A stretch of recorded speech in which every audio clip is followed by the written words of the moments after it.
Good morning guys, good afternoon, good evening. Welcome back to my channel, Bella and Bing. Guys, for today's video ibabalik natin yung ating bonsai na ficus nana or money plant. Ayan, nabuwal siya guys. Nahulog siya kasi. Kaya ibabalik natin siya para tumubo ulit at tumibay yung ugat. Ayan siya guys. Oh.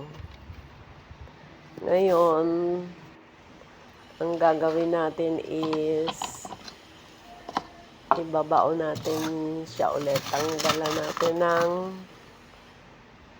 lupa para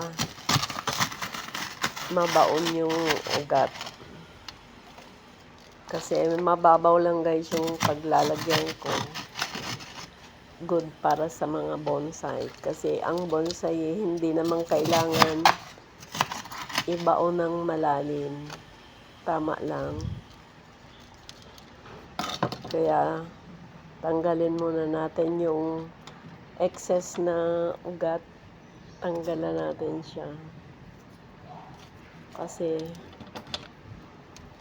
makakaano siya makakaharang. Hindi siya mababao ng matutumba pa rin siya pagka hindi natin binawasan yung matigas na ugat sa ilalim. Tapos alisin natin yung mga ugat na tuyo. Kasi guys, sa ilang araw na yan na natumba, medyo mainit na kasi, kaya madali matuyo. So ngayon, ilalagay natin para gumanda ulit. Ayan. Diba, ang ganda na niya. Tapos, lalagyan natin siya ng konting yung may bato-bato, may feebles, may puti, may kulay green para maganda siya. Ngayon guys, meron siyang may tumubo siya ng malaki na dahon. So alisin muna natin siya kasi hindi pantay. Yung diligan muna natin. Kaya kitang-kita yung malaking dahon, pero hindi muna tayo magtitrim kasi maliliit pa yung mga sanga. So, okay pa yung shape niya.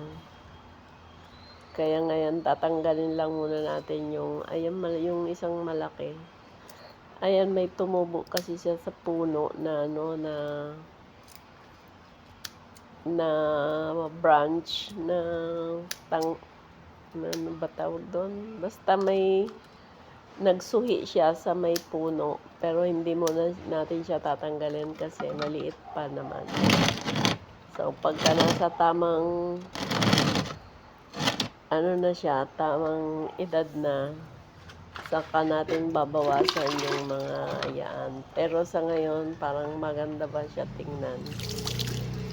Hindi pa siya dapat alisan ng mga dahon-dahon. Kaya thank you guys for watching. Please do subscribe to my channel, yung hindi pa nakasubscribe. At please hit the button. Thank you and bye-bye. See you in my next vlog.